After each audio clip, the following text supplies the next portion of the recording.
Hi, I'm Dean with Maxi-Lift. This is another in our ongoing series of pro tips. Did you know that the incorrect inlet position on your bucket elevator can reduce capacity as well as cause product damage? Today I'm going to answer why that's possible. Now, first of all, we need to understand our bucket elevators. Most of them in the grain and feed industry are centrifugal discharge, meaning that as we're filling the buckets, it comes up, they go around the head pulley, and they're discharging the product in a centrifugal manner. They're throwing the product out. It's important to know that because it's the same thing that's happening at the top of the bucket elevator as it is in the boot.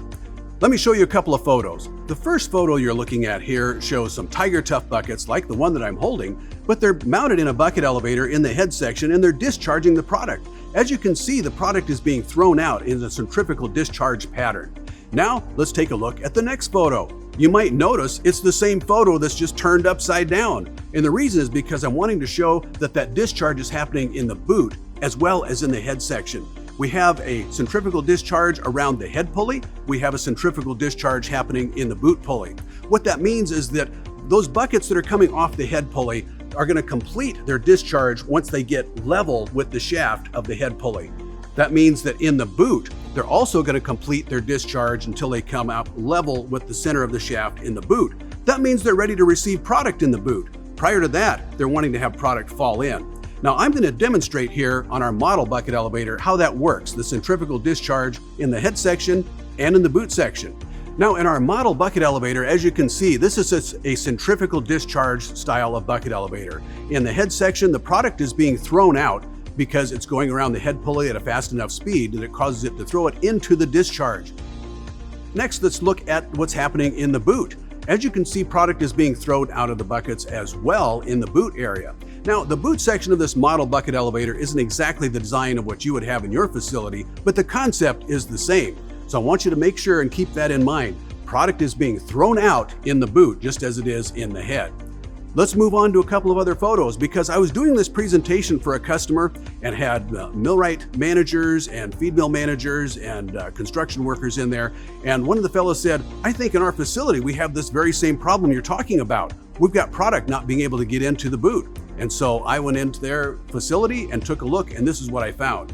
First photo shows a bucket elevator, and you can see the inlet is on the upside. I've drawn a little red line across there so you can see. That inlet is slightly lower than the position of the boot shaft. What that means is product is trying to come in at the same time it's trying to be thrown out. So they're not able to get full capacity. You might ask, why would this happen? You might notice that in that photo that the inlet has a darkened area above the top. And that's like, if you look in the second photo, you can see that it's been cut away, it's been welded back in place. They lowered the inlet lower than it was supposed to be. That's because they've installed the conveyor earlier than the bucket elevator and the conveyor couldn't be moved. So what happened is they installed the bucket elevator, the belt stretched a little bit, which made it work just fine. When they took the stretch out of the bucket elevator belt, then suddenly the shaft was too high and they've reduced the amount of capacity.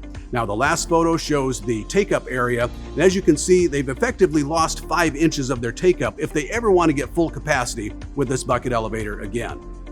In this next couple of photos, I'm going to refer to a couple of boot sections that I also talked about in a previous pro tip dealing with product buildup and fines building up in the bucket elevator. But as you'll see, we're referring back to these 2 bucket elevator boot sections that are side by side. They're twins, except that one inlet has been modified. Once again, let's see in the first photo that the inlet comes in lower than the boot shaft. So that means you're feeding product in lower than the boot shaft. That means the buckets are trying to discharge product out as they're trying to come in.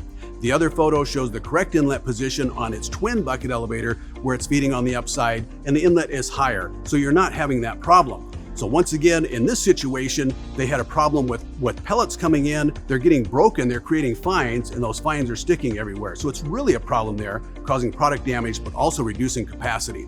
Now, an inlet position on the upside is a problem if it's in the wrong spot, but an inlet position on the downside can be a problem depending on the product. 2 more photos I'd like to show here. The exact same thing is happening. Both of these bucket elevators are handling pellets. The pellets are being fed on the downside. Now you can see the position of these inlets is not a problem because they are slightly lower. The problem is those pellets are coming in, they're hitting the buckets, they're rolling around, they're getting knocked around, they're being broken.